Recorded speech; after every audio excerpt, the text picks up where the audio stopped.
done things? Do we have technology in budgeting, in our debt register? And I want to answer this, Honorable Chair, by just giving you an example. Yesterday, on Saturday, I just came back from Tanzania. And the reason I went to Tanzania was to benchmark on how they record their debt. And of course, we have a report. We were a team of 10 with people from the debt office, as well as the Central Bank of Kenya. And what we saw was totally out of this world. Tanzania is far ahead. They have a debt register that is so accurate. They have unqualified audit report as a debt office. They have integrated their debt register with their IFMIS, the IFMIS of that place. It is totally integrated. They have also integrated their HR system with the IFMIS.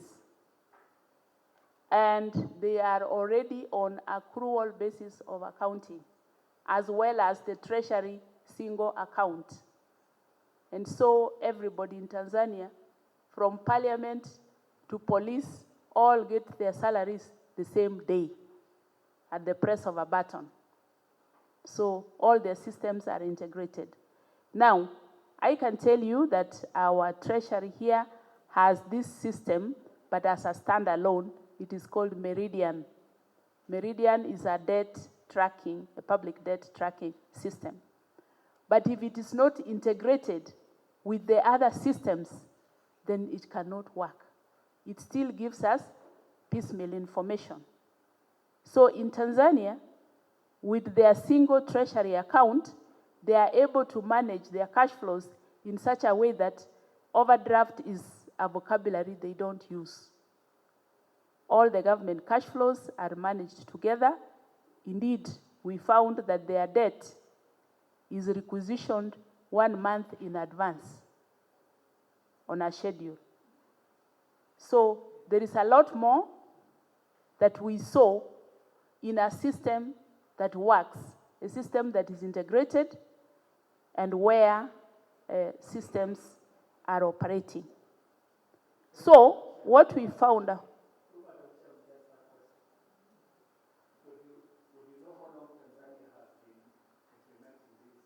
The mic? Yes, they started in 2017.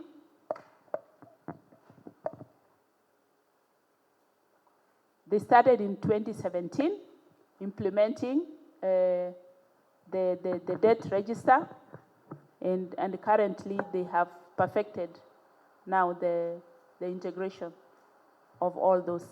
Secondly, we found that they have a debt governance system where debt is first of all assessed by a technical committee and a steering committee before being approved by the cabinet. So debt goes through 3 stages. So we found that back here, we may be signing the debt contracts before they are even read. And there they told us that getting debt is a procurement process. So they said all the lenders must make proposals, any interested lenders make proposals, and they look at the proposals to assess that the terms are favorable to us as the borrower.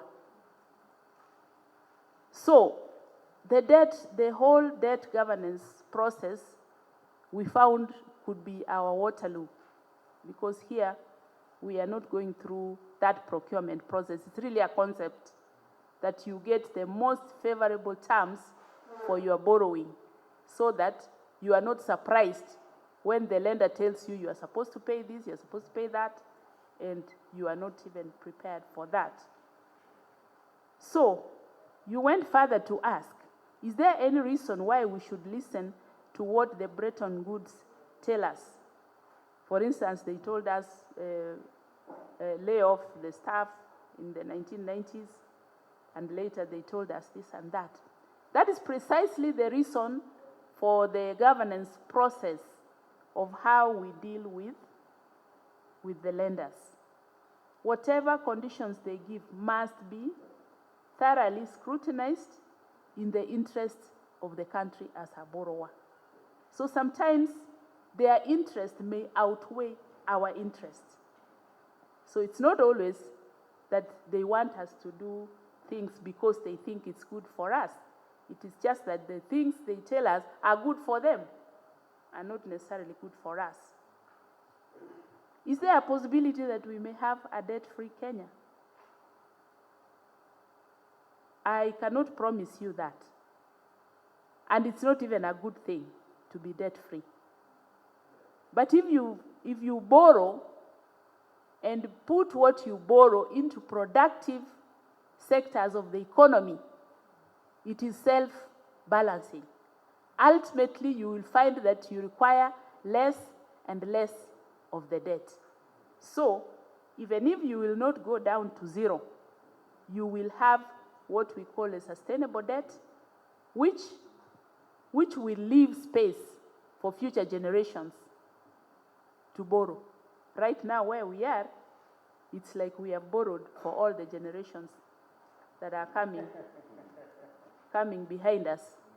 So, let's just, like we said in our recommendations here, let's target the right borrowing for the right projects and, monitor the performance of those reports.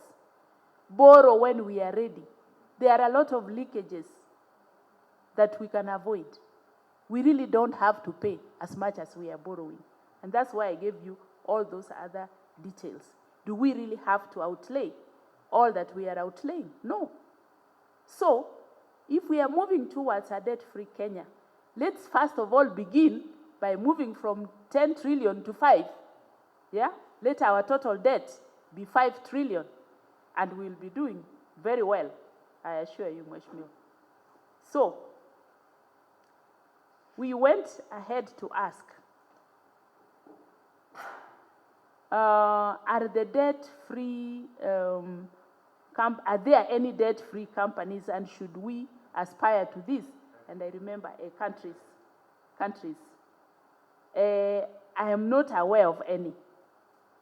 In fact, through my interaction with debt, I have found out that it is just how you manage the debt that makes a difference, not whether you have debt or not. I'm told that a country like Japan has a very high level of domestic debt. But what they have done is to ensure that whatever they borrow, during the time they are repaying, they make sure that this debt works for them. Number two, for them, they take a lot of domestic debt. So they borrow from their pension schemes and such like. They don't borrow externally. So that does not affect their currency. So they are able to survive. Many countries, even in Europe, you'll find them with a lot of debt. But it is what they do with the debt and the components of that debt that determines how successful they are with borrowing. So I am not aware of any debt-free country. Indeed, from Tanzania, where I just came from, they have debt and they are very comfortable with it because they are very busy developing. They are very busy doing productive activities with what they borrow. Now, you wanted an explanation on page 8, which is the debt trajectory. And this trajectory on page 8, if it was in color, it would have been clearer if we saw this in color. But like I explained, the two lower lines have almost touched each other. They're just moving along together. Those two lines are external and domestic, which means that the component, we've been at around 50-50. 50 from outside, 50 from within. But of late, at least as of the figures we have in December, we found out that domestic had outrun the external. And then again, when we looked at the strategy which is being given by the Treasury as the way to go, we found that it is where we already are. So where is the strategy? And we are looking at the rates of the domestic debt and the way we've been servicing it, and finding that the rates were actually very high. Unless, of course, they are coming down now. But in the last financial year, the one that we are now using as a baseline to plan forward,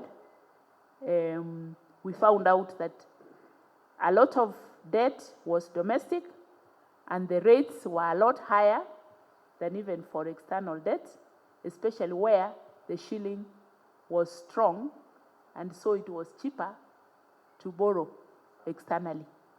Yeah?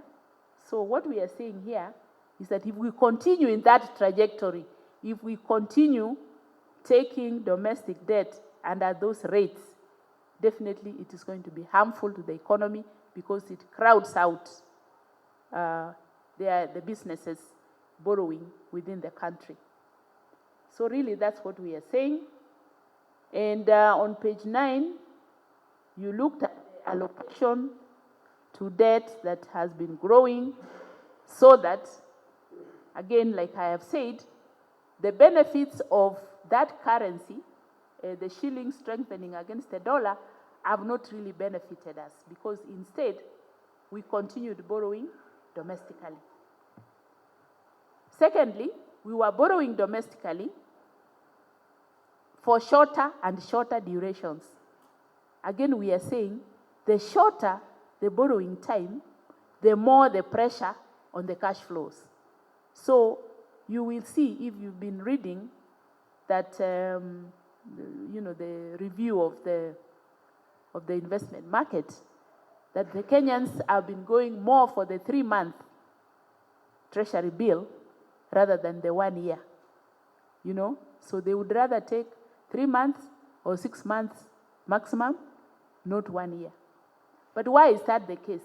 And you will find that it's because of uncertainty. If investors do not trust the way the economy is moving, then they are likely to borrow shorter and shorter rather than longer and longer. But then again, we are saying in our recommendations that the way to go is to try and borrow longer than shorter. Because when you have more time to organize yourself, definitely you will benefit. Even you will have used the money for doing something. But let's also not forget, when we borrow domestically, there are also very many costs associated with that borrowing, which do not show in the interest rate. Yes, you have to pay the brokers, there are brokers who, yes, there are many of those, and you never get to see them. Such that if, say, we are borrowing 1 billion, what will get to be used, what will actually get to be used, probably will be 600 million. 400 will have disappeared in all these other costs. So we are not doing ourselves any favors by borrowing borrowing locally and long-term and short-term, So then there was the question from Mheshimiwa Kuria there on the housing fund. Now, I need to bring out the fact here that there is a lot of money that does not pass through the COB. And the housing fund, the SHIF, like you have seen, the railway development fund, the petroleum levy, all these funds are operated outside the consolidated fund and therefore not part of what I approve.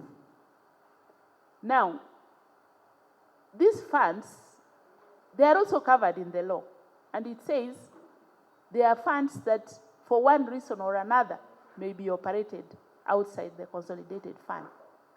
But what I can say here, it doesn't have to be like that always. And that is why Parliament should be continuously assessing and reviewing and saying, should this fund still be operated outside the consolidated fund, or should it go back and be received in the consolidated fund? So this really, I would leave it to you. Mheshimiwa Kuria there with his committee will be telling us which fund has outlived its use so that it can be brought back to the fold. And I'm all for it. You want the fund, housing fund, to come to the consolidated fund? We'll look after it. That will all be fine. But we have to go to the law, the act under which it is operated, and see the exit clauses in terms of how this can be stopped. So, on the overdraft, if we negotiate rates, shall we then have used the monetary policy in the manner in which it should? I would say yes, because I don't really think that the CBK should be charging just a flat rate, I would call it a flat rate, on the borrowing by the Treasury. Why do I say so? And I think my answer will soon be coming. The Treasury has a lot of monies within the CBK. So when we get to the TSA, the Treasury Single Account, we are going to mop this cash into one account, the TSA. And that is the one that will be backstopping the overdrafts. Where will the CBK get the overdraft that they have been giving to the National Treasury? You see, they are lending Treasury government money because it is government money that is in the CBK. And that's what they are giving us, overdraft, and then charging interest. We are using this overdraft to repay both external debt and domestic debt, which means that if we say we took bonds at 15%, you add the overdraft interest to get the actual interest that we are paying on that bond.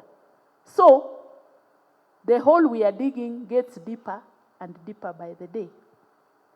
So I'm all for the TSA, because then the government can consolidate all the balances, and if ever we need to take an overdraft, we'll be drawing on our own balances, and we will never pay overdraft interest again. So, as it is now, even before the TSA, the CBK needs to treat the government as a very special customer, even when they are charging the banks. I know the banks pay overdraft interest, but they cannot charge the government the same rate that they charge commercial banks who borrow for overnight lending. But again, these are long topics. I don't know if we can exhaust them. I think that's well answered. Thank you very much. I think let's move on to this side of the room.